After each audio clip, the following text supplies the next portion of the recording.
kabar? Salam pelajar Indonesia. Kita jumpa lagi hari ini tentunya di podcast SMK TI Erlangga Samarinda.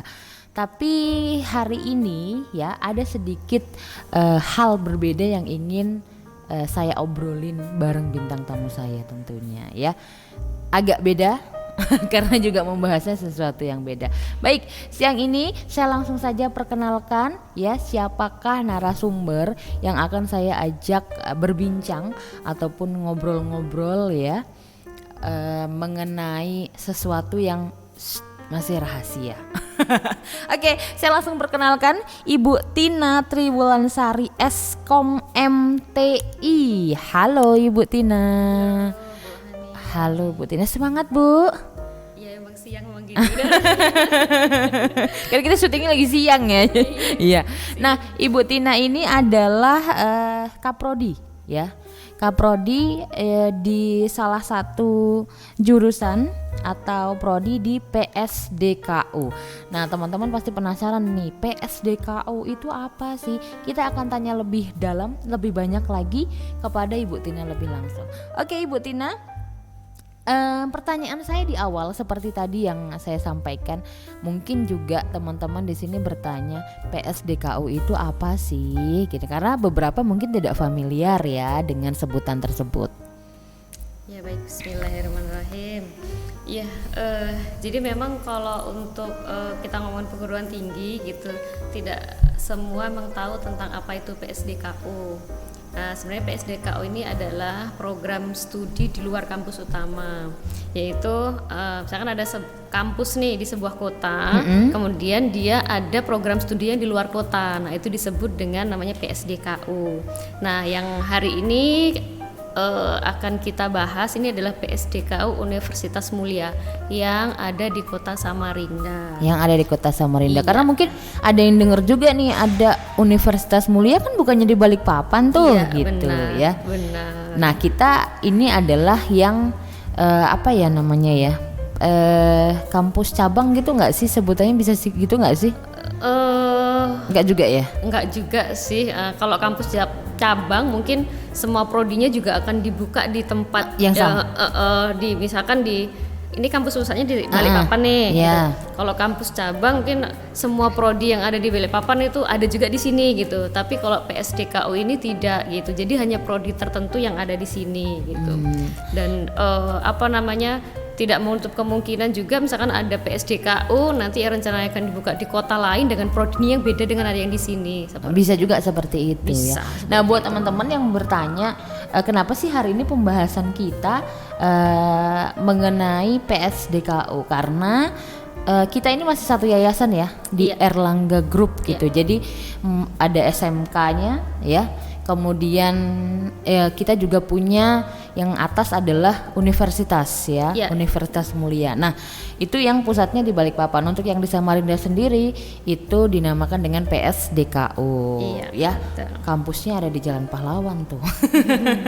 Nah Ibu Tina sendiri, kalau kita bicara di PSDKU ini sendiri ada berapa jurusan sih atau berapa prodi sih yang ada? Kalau di PSDKU ini ada 3. Yang pertama itu ada sistem informasi ya, ini S1. Kemudian juga ada informatika, ini S1 juga. Dan yang ketiga ini adalah D3, itu manajemen informatika. Tadi di awal saya sudah perkenalkan bahwa Bu Tina ini adalah Kaprodi ya dari S1 Sistem Informasi. Nah, dan sebenarnya juga koordinator di informatika. Oh, koordinator gitu. Juga tambahan ya. Tambahan. Tapi ini sistem informasi aja dulu. Mungkin Ibu bisa jelaskan di awal deh konsentrasi atau peminatan pada bidang ini dulu, Bu. Ya. Kalau bicara tentang program studi sistem informasi itu memang adalah salah satu program studi yang sangat inline, kemudian dekat dengan kebutuhan era industri hari ini, industri 4.0 gitu. Sehingga kita memiliki konsentrasi memang yang mendekat ke sana, mendekat dengan peluang ruang kerja masa depan. Ya seperti itu. Dua konsentrasi yang kami miliki, yang pertama adalah bisnis intelijen, yang kedua adalah di sini ada kreatif, multimedia, and new animation. Jadi ada 2 konsentrasi. Ini ya berbau-bau masa kini gitu ya. Iya benar, iya. Karena memang sudah di Gen Z kali ini ya. Kita udah harus cepat banget ya. Iya. Nah, itu tadi kalau kita bicara konsentrasi. Kalau untuk sistem perkuliahannya sendiri bagaimana sih Bu di S1 Sistem Informasi ini?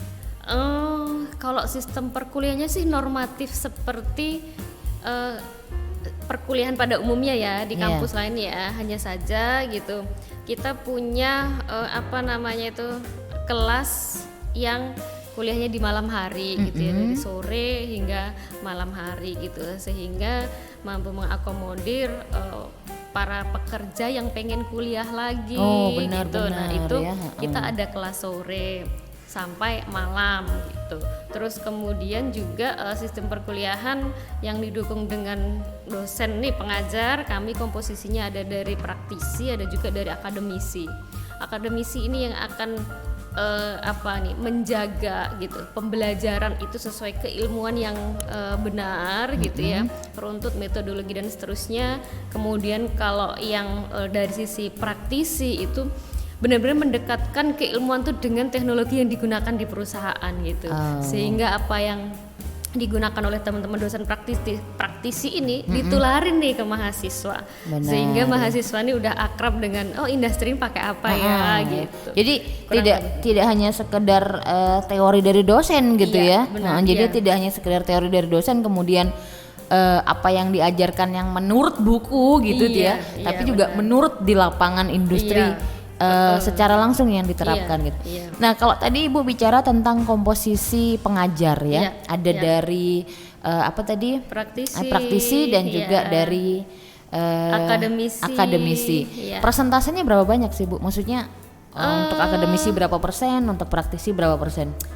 30-70 mungkin kalau dipresentasikan. 30 dari praktisi, 70-nya dari akademisi. Itu apakah ada semacam kerjasama begitu dengan salah satu industri atau kita dari beberapa industri gitu yang memang kebetulan dari memang sejak awal gitu kita membuka prodi ini. Dulu namanya di sini tuh STIMIK SPB namanya. Dulu ya. Dulu namanya STIMIK SPB atau Sentra Pendidikan Bisnis, itu dimulai tahun 2012. Semangat memang dulu awalnya dimulai itu juga sudah melibatkan praktisi gitu. Dari awal ya. Iya, dari awal gitu, dan itu dari beberapa perusahaan multinasional gitu. Ada yang manajer IT salah satu perusahaan multinasional ngajar di sini, ada yang manajer HRD gitu. Karena keilmuan sistem informasi ini Bu, akrab dengan gini. Jadi kalau nanti nih perannya seorang sarjana sistem informasi itu ketika ada perusahaan gitu, dia pengen menaikkan kinerjanya dengan bantuan teknologi nih. Siapa yang harus memetakan kira-kira teknologi apa yang dibutuhkan? Nah itu sebenarnya tugasnya dari sistem analis yang akan dihasilkan oleh mahasiswa sistem informasi. Nah sehingga dengan seperti itu, jadi mahasiswa itu ada belajar manajemen. Jadi sekian persen tuh belajar manajemen, sekian persen belajar bisnis, kemudian sekian persen belajar teknologi. Sehingga pengajar kami ada yang manajer HRD, ada manajer IT, kemudian seperti itu, ada manajer R&D gitu ya. Dan itu mereka semua adalah manajer-manajer di perusahaan multinasional. Jadi mahasiswa juga bisa menimba ilmunya secara langsung. Iya benar. Gitu ya. Jadi mereka juga ketika lulus nih, ini kelebihan PSDKU nih teman-teman yang mau gabung nih ya. Jadi ketika nanti mau lulus tuh dapatnya tidak cuma sekedar nilai di dalam ijazahnya, tapi juga ada kompetensi lain ya, yang bahkan praktisi langsung yang ngajar, yang memang berkecimpung langsung di situ. Iya benar. Ya. Karena kadang kalau mohon maaf nih, hasilnya pengajarnya akademisi saja ya, mungkin kita tidak tahu tuh di lapangan langsung seperti apa. Iya benar. Makanya juga harus ada praktisinya nih, kelebihan PSDKU, catat ya. Oke. Kegiatan mahasiswa sendiri kan tadi Ibu mengatakan kuliahnya ada yang dari sore sampai malam. Iya, ya. ada juga yang pagi. Ada juga yang pagi ada ya. kelas pagi ada ya. Nah, kegiatan mahasiswa sendiri di sekolah gimana? Atau misalnya ada UKM kah di kampus? Mohon maaf. Iya, kalau kegiatan mahasiswa juga normatif seperti di kampus-kampus lain ya, difasilitasi. Kita ada yang namanya kelompok belajar ya, ada yang di situ mereka menamakan diri smart coding, ada yang web programming, ada masing-masing keilmuan yang dipelajari di program studi itu mereka bikin klub-klub belajar begitu. Nah, tapi juga ada yang UKM gitu ya, yang itu lintas program studi mereka belajarnya gitu. Ada juga mahasiswa organisasi atau kegiatan mahasiswa yang namanya HMJ ya, himpunan mahasiswa jurusan, itu juga ada yang mereka fokus mempelajari keilmuan yang ada di jurusan masing-masing seperti itu. Banyak sekali, ada yang suka olahraga, ada UKM futsal, difasilitasi juga, ada yang bulu tangkis gitu. Bahkan kemarin ada teman dari UKM bulu tangkis juga sempat memperoleh juara berapa tingkat provinsi gitu ya, antar kampus begitu ya. Ada gitu. Nah, artinya kalau dari si olahraga dan keilmuan gitu, mahasiswa difasilitasi lah untuk berkembang di kampus. Oh, gitu. Jadi berimbang lah ya. Jadi mahasiswa sekalipun mungkin ada yang bertanya, kuliahnya malam nih kegiatannya ngapain aja ya? Kan gitu kan, ada yang penasaran. Biasanya kan yang kampus normal pada umumnya kan adalah kuliahnya pagi ya. Sehingga mahasiswa beraktivitas pada sore hari. Nah, kalau sudah kuliahnya sore sampai malam nih mahasiswa ngapain? Kan itu juga mungkin bagi mahasiswa atau adik-adik yang baru mau daftar tuh, yang biasanya dia lihat kegiatan mahasiswa dia penasaran sore terus ngapain ya, kapan kita ada kegiatan atau nggak ada kegiatan gitu ya. Ternyata ada ya. Ada. Jadi kalau kita lihat di sini juga ada UKM sinematografi, smart coding, ada desain grafis ya. Jadi lengkap lah ya.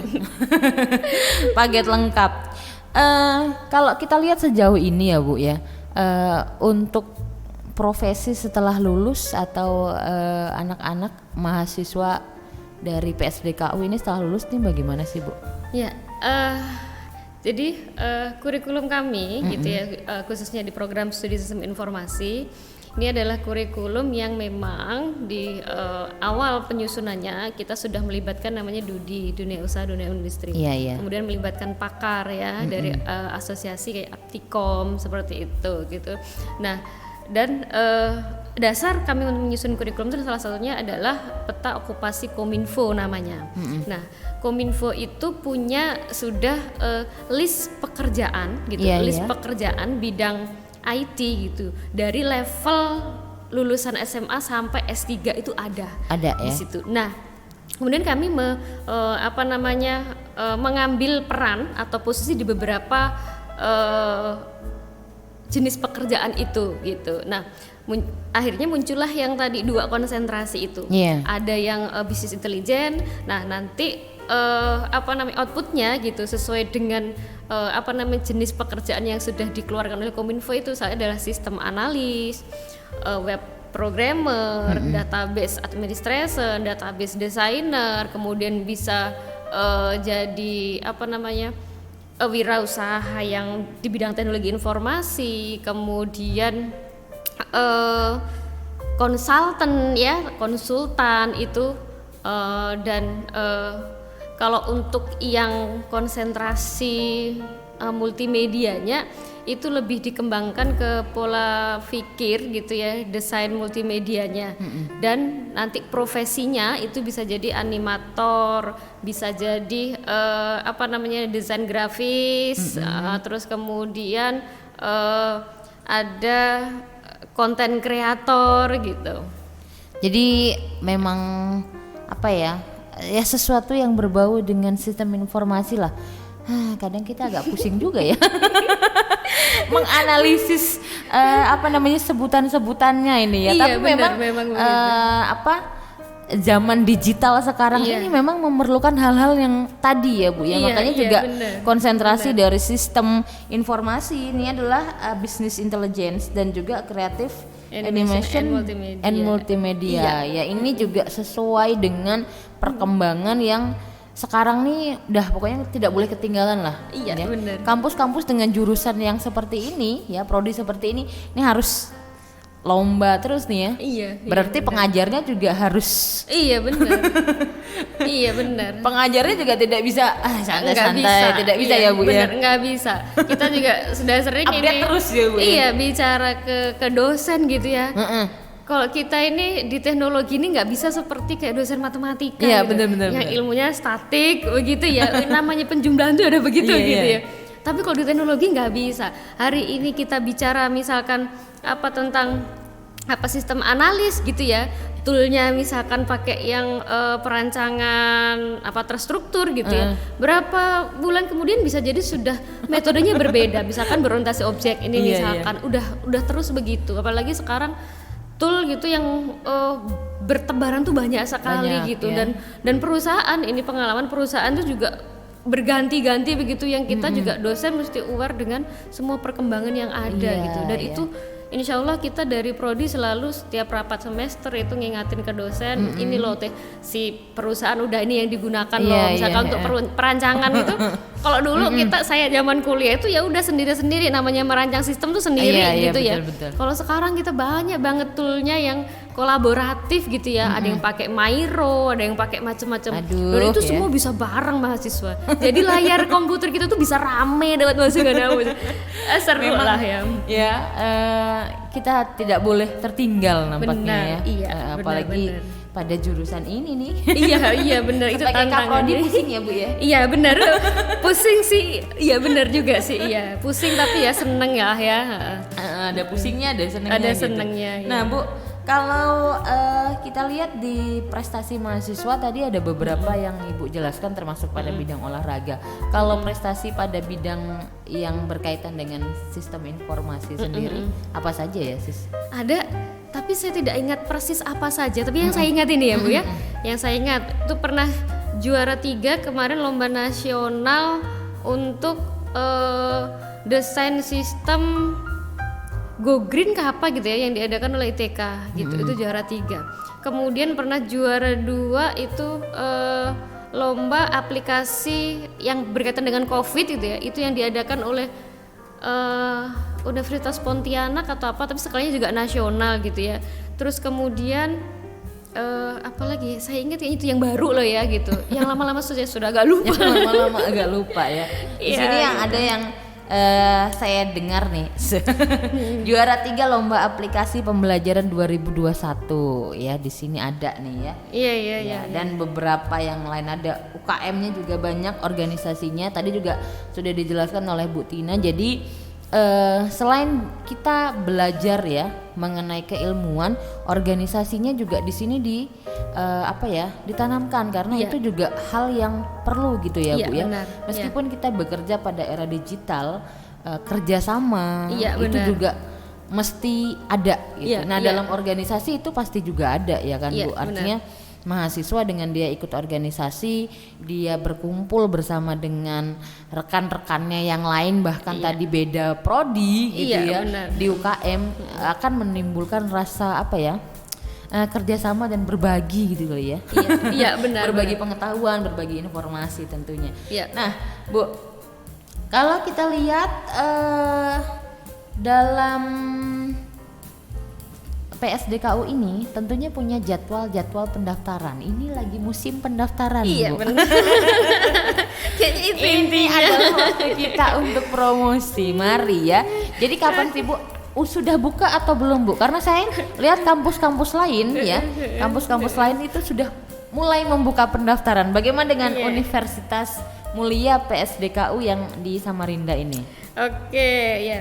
Jadi kita buka pendaftaran tuh dengan 4 gelombang nih, Bu. Iya. Nah, ini saya baca dulu ya, karena nggak hafal nih. Nggak apa-apa, Bu, nggak apa-apa. Kita santai saja Gelombang ya. khusus 1 Oktober sampai 30 Desember 2021 kemarin. Oh, kemarin udah Artinya tutup yang itu. Udah iya. lewat Nah, ya. saat ini posisi kita adalah di gelombang 1. Itu 2 Januari sampai 30 April. 30 April ya. Iya, Itu gelombang 1. Gelombang 1. Di gelombang 2 itu nanti 1 Mei sampai 30 Juni. Sampai 30 Juni. Iya. Gelombang 2 lama ya. Nah, gelombang 3 itu 1 Juli sampai 31 Agustus. gitu. Ada Kalau bisa masih 3 buka gelombang lagi, sebenarnya pengen buka gelombang apa tapi September udah mulai kuliah. Gelombang badai Habis. gulungan. Nah itu. Tapi nggak mungkin ya ada Iya, gelombang. tapi nggak mungkin ada gelombang setelah itu, kecuali gelombang cinta. Waduh, kalau itu lain lagi ya. Nih, Iya. jadi untuk teman-teman ya yang juga ingin mendaftar ke PSDKU ya, untuk sistem informasi ini sudah buka pendaftarannya dan kita sekarang udah masuk di gelombang pertama, Ya. yaitu untuk 2 Januari sampai dengan 30 April 2022. Bu, kalau kita bicara tentang gelombang, Oke. ini tentunya ada yang berbeda-beda tiap gelombang nih. Iya, Secara garis pasti. besar deh Bu, apa sih perbedaannya tiap gelombang ini Bu? Ada apa ya? Yang jelas biaya kali ya. Biaya. Iya, yang jelas biaya biasanya daftar ulang kayaknya itu ya sama biaya UKT mungkin ya, tapi nanti lebih detail gitu bisa ngubungin call center kami. Iya. Ada call centernya. Iya. Ya, ada call centernya yang bisa langsung dihubungi untuk konsultasi. Iya, Ya, betul. untuk konsultasi langsung bagi adik-adik nih yang sedang bingung memilih kira-kira lulus SMA nih mau kerja atau kuliah atau sambil kerja sambil kuliah. Iya, Bisa. iya, Ya? bisa. Di PSDKU ya. Kerjanya pagi, kuliahnya sore. Iya, bisa. Karena bisa. tadi kan jadwalnya ada yang sore sampai malam ya Bu Iya, ya. iya, Nah, iya, benar. nih bisa dikonsultasikan hal-hal yang demikian ya. Iya, iya. Jadi mampu mengakomodir tidak hanya mahasiswa yang bisa kuliah di pagi saja, tapi bisa kuliah di sore hari. Iya. Nah, ada syarat dan ketentuan tidak sih Bu untuk mendaftar di PSDKU ini? Oh, syarat normatif ya lah Bu ya, normatif kayak di kampus lain misalkan harus lulus di jenjang SLTA dan sederajat ya, dan boleh dari ijazah paket ya, boleh. Jadi nggak harus ijazah resmi dari SMA, SMK atau madrasah gitu ya, tapi benar. paket juga bisa. Oh, paket bisa C, juga ya? bisa. Bisa ya. Paket. Yang penting itu sih, habis itu bayar uang pendaftaran. Itu ya. Oke, mungkin seperti kampus-kampus yang lain ya Bu, PSDKU juga punya, saya lihat di brosurnya juga punya program beasiswa. Iya. Nah, ada beberapa program beasiswa yang mungkin digunakan atau semua mahasiswa bisa menggunakan atau gimana sih? Iya, jadi program beasiswa ini banyak ya, banyak yang diberi oleh pemerintah gitu, baik daerah ataupun pusat, ada juga yang diberi oleh yayasan. Nah, masing-masing pengguna beasiswa ini tentu berbeda-beda gitu. Kalau dari yayasan sendiri itu ada beasiswa yayasan, namanya ada beasiswa karir. Ini diperuntukkan oleh siswa atau lulusan gitu ya, misalkan yang berprestasi, kemudian memiliki kemauan untuk mengabdi di universitas mulia gitu, tentunya dengan melalui beberapa seleksi gitu ya. Kalau lulus seleksi bisa dibiayai full selesai sampai kuliah nanti begitu. dengan ikatan dinas seperti itu.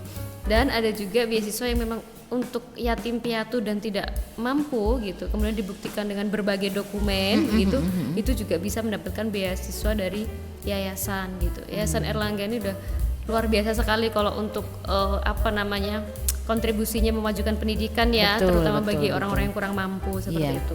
Kemudian kalau dari pemerintah daerah contohnya ada beasiswa Kaltim Tuntas, itu juga bisa diperoleh mahasiswa. Kemudian yang program pusat itu ada namanya BKT, terus kemudian ada bidik misi, kemudian ada KIP. Nah, itu beberapa beasiswa sebenarnya yang bisa digunakan oleh mahasiswa. Sejauh ini mahasiswa sudah menggunakan semua. itu ya? Iya, sudah semua. Tahun kemarin, tahun baru yang 2000 angkatan 2021 ini ada sekitar 18 yang beasiswa KIP. Kemudian ada yang bisa yayasan tuh sekitar berapa ya saya lupa, tapi sebelumnya itu ada sekitar 10 gitu ya. Terus kemudian di Kaltim Tuntas juga gitu. Semua sudah jenis beasiswa ini mahasiswa mahasiswa sudah merasakan iya, dan kita sudah merasakan, iya. sudah membantu begitu ya Mbak. Iya. Nah, ini untuk adik-adik ya. Adik-adik karena mau daftar nih kan ya. Atau yang ingin mendaftar di PSDKU juga sama seperti kampus-kampus yang lainnya, kita juga menyediakan beragam beasiswa ya. Tergantung dengan kondisi yang memang kita hadapi, Iya, yang benar. dihadapi, dan nantinya akan kita lihat beasiswa mana yang bisa kita masuki begitu ya, Iya. yang kita bisa daftarkan. Iya. Oke. Ibu, ya mungkin Iya. ada sesuatu yang ingin disampaikan. Apa ya? Kalau saya ya begini, saat ini ruang kerja masa depan tuh terbuka lebar bagi orang-orang yang memiliki kompetensi dan siap untuk masuk ke sana. Siap, intinya siap. Yang siap, bener, yang siap masuk ke sana. Kesiapan itu salah satunya adalah dengan kecakapan teknologi. Mau nggak mau, sekarang Mau tidak teknologi bukan hanya mengerjakan otomatisasi, tapi juga bisa melakukan analisis yang biasa dikerjakan oleh manusia. Begitu. Jadi memang perkembangan itu gitu membuat kita harus cakap teknologi. Dan ya program studi informasi insya Allah bisa membantu teman-teman gitu untuk menyiapkan kompetensi itu sehingga siap bersaing di ruang kerja masa depan. Waduh, pesannya berat banget ya. Iya, karena memang sebagai lulusan ini yang nanti fresh gitu ya. Iya, Kan nanti titelnya gitu ya kalau udah Iya, lulusnya, benar. yang fresh nih tidak hanya fresh tapi juga harus siap. Betul, Iya. siap. bener. Siap Iya, bener. tadinya. Dan nanti akan dibantu oleh PSDKU jurusan S1 Sistem Informasi untuk menyiapkan itu semua. Duh, hai. Ini juga sih Bu, satu aja mungkin tambahan lagi. Iya, betul. Bahwa lulusan kami ya, mahasiswa kami Iya. saat ini juga sudah tersebar gitu ya di beberapa perusahaan nasional Wow. gitu, yang baru, bahkan kemarin ada yang belum wisuda nih, ini juga udah kerja gitu ya di perusahaan software di Jakarta gitu ya. Terus kemudian ada juga yang kerjanya itu ada dari Bandung tuh, mereka semua kerja remote sambil kuliah sambil kerja semuanya gitu. Oke deh, tidak perlu lama-lama, langsung saja yang ingin daftar kemana Bu Tina? Boleh datang langsung ke kampus di lantai 1 ya, lobi PSDKU Samarinda, atau melalui web pmb.universitasmulia.ac.id, atau bisa ke call center 0811 59 0950. Tenang, nanti di bawah ada. Ya, jangan khawatir. Iya, kasih. Nanti di bawah ada ya, nanti ada call center yang bisa dihubungi, Iya. kemudian Web PMB-nya webnya yang bisa juga dikunjungi Iya. ya, untuk mengetahui lebih banyak kira-kira PSDKU. Nah, untuk alamat lengkapnya ini ada di Jalan Pahlawan 2A Samarinda.